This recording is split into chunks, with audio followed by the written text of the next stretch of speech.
We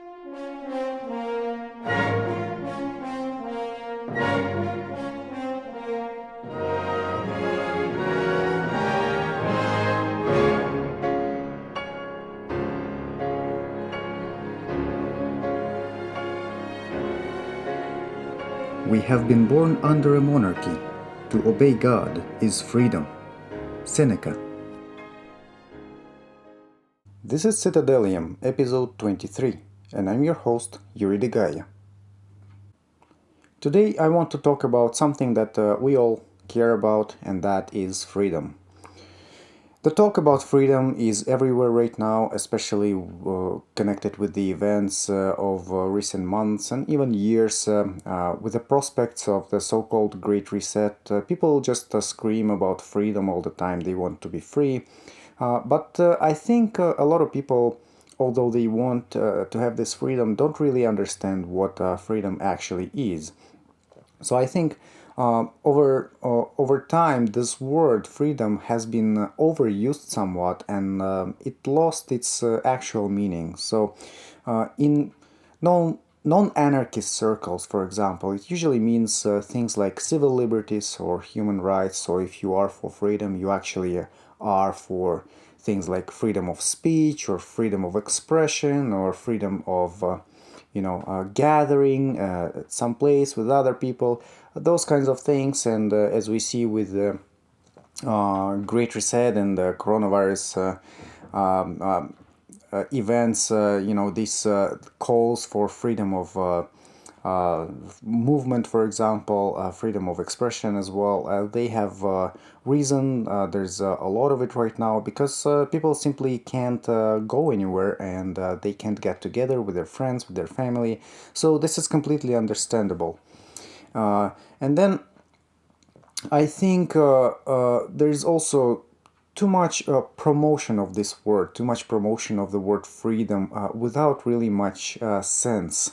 And Many good people actually promote it. Many good people talk about freedom, how it's important to be free. And I also think that the other side, the parasites themselves, the dark side of our existence and our humanity, I guess, they also promote freedom in a certain way because you have to remember that first, they always like to play both sides. However, they also realize that the word freedom itself is so vague that basically, they can steer it anywhere they want, right? They can steer that definition of the word freedom anywhere they want because it can literally mean anything they can define it. And B, there's no concrete action or progress is made because of the vagueness of this concept, right?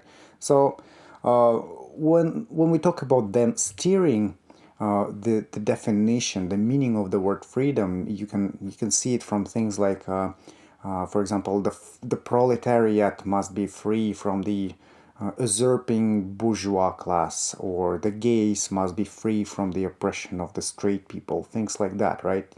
That is freedom. That's pretty much what they advocate, and this is for them. This is freedom. So they cater to specific classes of society. At the same time, there is also this feeling that there is no concrete action or progress that can be made, because the concept is so vague. You can also just see that people mostly talk about freedom, but they don't really do anything about it, right? They can have a blog or a podcast like myself. They can have meetings and demonstrations. Sometimes they try to rise up, maybe, but I highly doubt it. Mostly it's just people complaining on the internet, people complaining about things, but nothing really happens because they talk about freedom as something that they want to, something obscure, something very abstract that they want to achieve, but they can't really define it. They can't really describe what freedom is for them. So if you ask anybody from the street what is freedom to you, I guess they will just answer that, well, freedom to me is being able to do whatever the hell I want to do, and that's about it. So, but the thing is that this type of definition is actually pretty spread among anarchists as well, and anarcho-capitalists, right? So if you ask an anarcho-capitalist what freedom is, then most likely they'll tell you, well, I can do whatever I want as long as I do not aggress against others. Or to be more specific, I do not aggress against their private property. And their body also includes the private property. So this is essentially the principle behind the NAP, or the non-aggression principle. But then you don't really get absolute freedom, don't you? Because if you think about it, if you cannot aggress against someone's private property, if you can't go against their, body, or if you can't trespass their property, then you don't really have that absolute freedom anymore, right? So when I hear someone say that freedom is absolute, I want absolute freedom, even according to anarcho-capitalists, you can't get absolute freedom because you are already limited by the whole definition of the non-aggression principle. You cannot trespass, you cannot aggress against others, and that's a huge limitation towards your freedom. What if you want to? Well, you can't in that type of situation.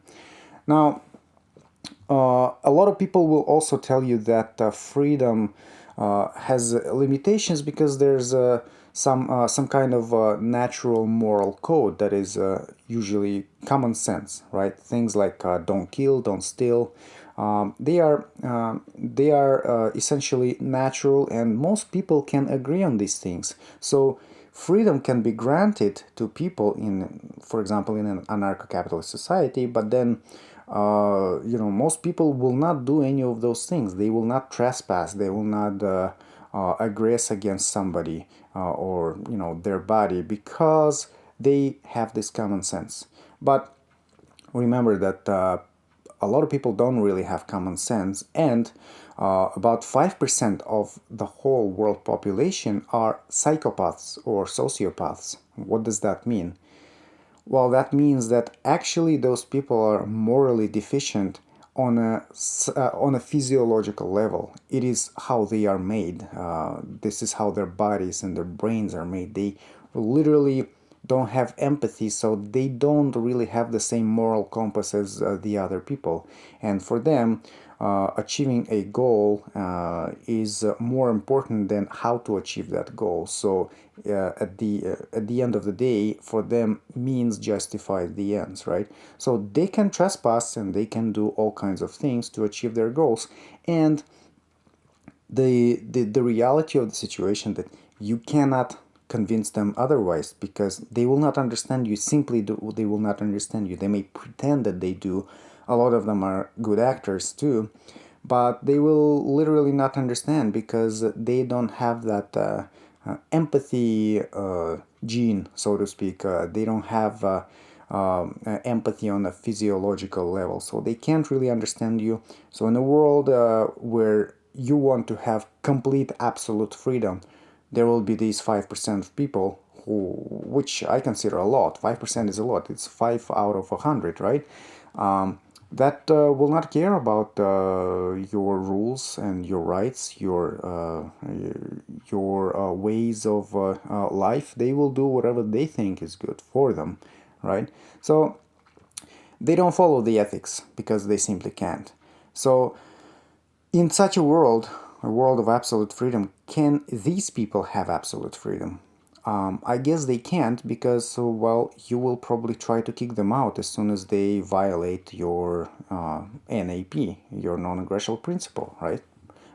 So that's why I think that absolute freedom does not really exist. That's the truth that I want to convey here, is that there is no such thing as absolute freedom in the physical world. I think you should give up your fantasies about it. However, I wanted to add as well that the world of matter, the material world, is in general the world of limitation, right? It's a world of limitation, and anywhere you go, anything you do in this world, you'll bump into limits. There's just limits absolutely everywhere. There's height, there's width, there's density. When we talk about people, someone's taller, someone's shorter, someone's faster, someone's smarter, someone's dumber. There's all kinds of limits for all kinds of people, for animals, for plants, for absolutely everything in this world. So you can't really be completely free doing whatever you want. If obviously a silly example, but if you think that I want to be free as a bird and fly, and you jump off of a cliff, you'll probably or most likely fall and die instead of actually being able to fly, unless you have special equipment. And then also taking into account your social life, as soon as your interaction starts with others, as soon as you start interacting with other people, you become a lot more limited than as if you were by yourself. So imagine a person who has absolute freedom. All right, you can go and do whatever you want in the wilderness, but then as soon as you start interacting with other people, or in other words, have a social life, that's where you get limitations. That's where you stumble into limits, right? So, for example, in a family, right? In a family, when you start a family, you have to have dedication to your spouse. You have to sacrifice time or hobbies or other things for children, so that your family is strong and happy. And that is not absolute freedom. You are not really free to do whatever you want, because now you have limitations within your family life. It's exactly the same within a community. To get along in a community, you must follow certain canons of that community, certain rules, certain traditions, and you have to get along with the other families in the community, which means that you have to give up certain maybe ambitions or habits or whatever you may have. You actually have to give up certain amount of freedom in order to live in that community. So now let's talk about private property as well. When you are at someone else's place, you have to follow their rules, right? You have to follow their rules, or you will be kicked out by that person, by the host, because you don't follow their rules. So, do you really have freedom when you visit someone else's place? You don't, because suddenly you are under someone else's jurisdiction, and they can tell you what you can and cannot do. If you don't like it, you can leave, but once you're in, you can't. Now, let's scale up a little bit and remember something here. We are building a world of citadels, a world of tens of thousands of citadels, which are essentially monarchies and republics that are, the key word here, privately owned. They are privately owned monarchies, principalities, and city-states that we can build, right? So almost anywhere you go, pretty much anywhere you go on the planet, you cannot have absolute freedom because of that, because you have to obey local rules of that place where you are, right? If you are someone's guest, I'm repeating myself, you have to follow the host's rules. So if you are in someone's citadel, you just have to follow the rules or be kicked out of there. So the only freedom you actually have is the freedom to choose the citadel that you like.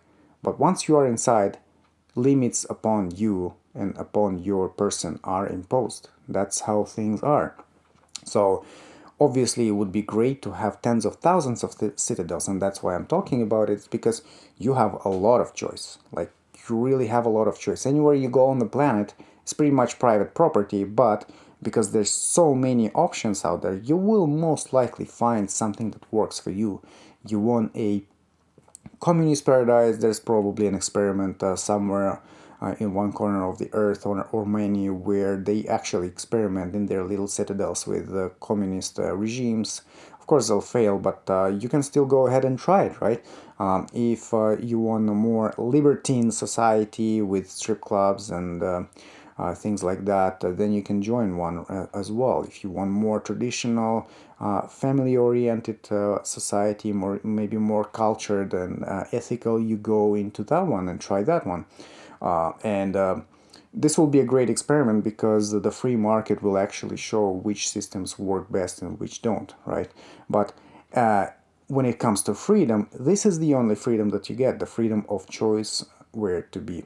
You don't really have absolute freedom when you are in any particular citadel. So your alternative essentially in this type of world is life in the wilderness. But obviously, if you live in the wilderness and there's no citadels, nothing, you are free to do whatever you want. There's probably nobody imposing any rules on you. But let's get real, very, very few people will choose that lifestyle. So a lot of people would just have to sacrifice their certain freedoms in order to live in a society. That's as some people say that about taxes, but that also applies here. That's the price that you pay to live in a cultured society, right? That's the price that you pay to live in civilization. So does it mean that we cannot really be free at all? I don't think we can be free in the physical or external world. This is the world of limits. It's literally made of limits. It's made of matter. It's essentially a prison. This whole world is a prison, and there's a consequence for every action that you take due to the limits of this world.